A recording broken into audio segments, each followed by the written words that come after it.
The Elf Maiden, from the Brown Fairy Book, edited by Andrew Lang. Once upon a time, two young men living in a small village fell in love with the same girl. During the winter, it was all night except for an hour or so about noon, when the darkness seemed a little less dark, and then they used to see which of them could tempt her out for a sleigh ride with the northern lights flashing above them, or which could persuade her to come to a dance in some neighbouring barn. But when the spring began, and the light grew longer, the hearts of the villagers leapt at the sight of the sun, and a day was fixed for the boats to be brought out, and the great nets to be spread in the bays of some islands that lay a few miles to the north. Everybody went on this expedition, and the two young men and the girl went with them. They all sailed merrily across the sea, chattering like a flock of magpies, or singing their favourite songs. And when they reached the shore, what an unpacking there was! For this was a noted fishing ground, and here they would live in little wooden huts till autumn and bad weather came round again. The maiden and the two young men happened to share the same hut with some friends, and fished daily from the same boat. And as time went on, one of the youths remarked that the girl took less notice of him than she did of his companion. At first he tried to think that he was dreaming, and for a long while he kept his eyes shut very tight to what he did not want to see. But in spite of his efforts, the truth managed to wriggle through, and then the young man gave up trying to deceive himself, and set about finding some way to get the better of his rival. The plan that he hit upon could not be carried out for some months, but the longer the young man thought of it, the more pleased he was with it, so he made no signs of his feelings, and waited patiently till the moment came. This was the very day that they were all going to leave the islands and sail back to the mainland for the winter.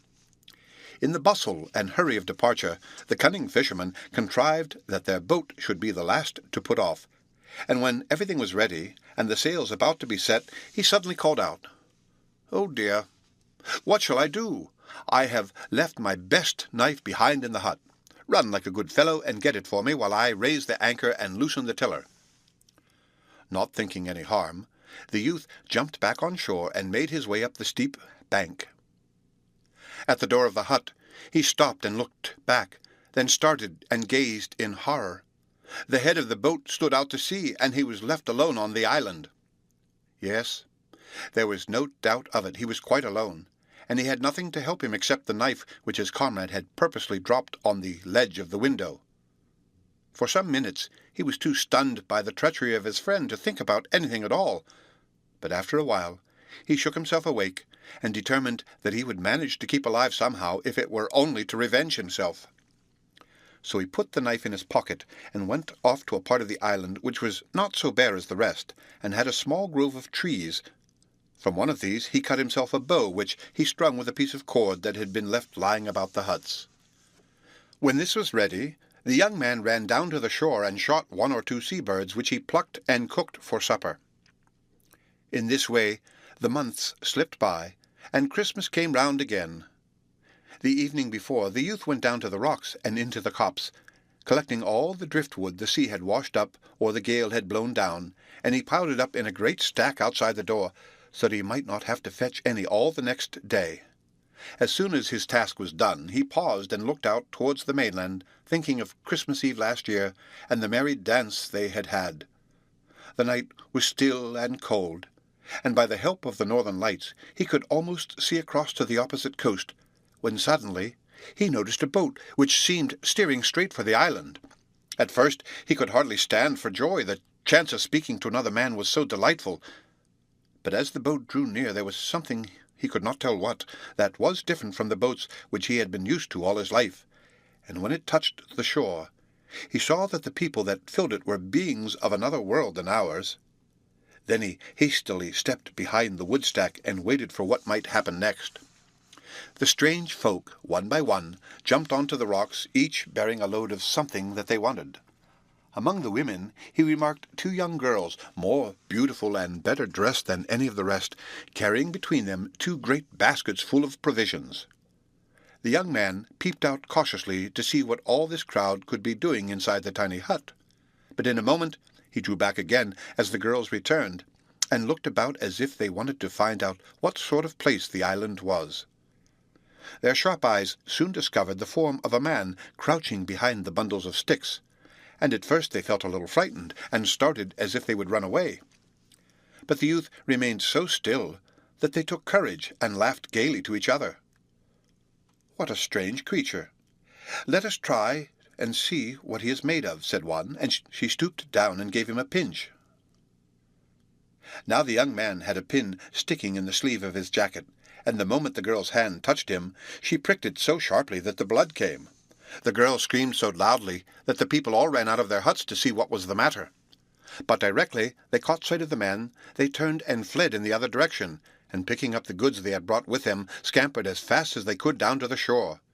In an instant, boat, people, and goods had vanished completely.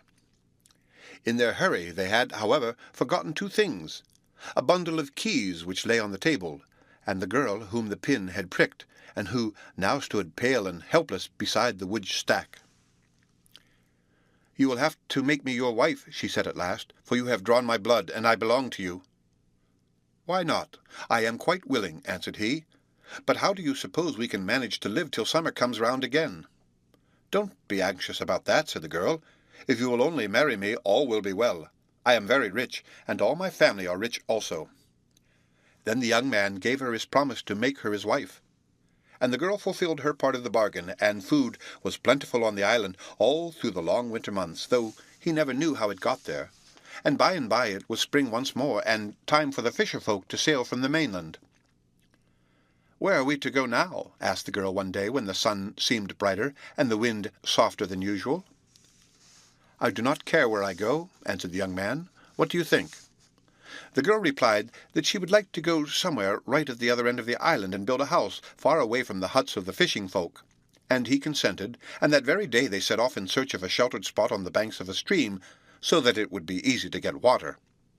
In a tiny bay on the opposite side of the island they found the very thing which seemed to have been made on purpose for them, and as they were tired with their long walk, they laid themselves down on a bank of moss among some birches, and prepared to have a good night's rest so as to be fresh for work next day.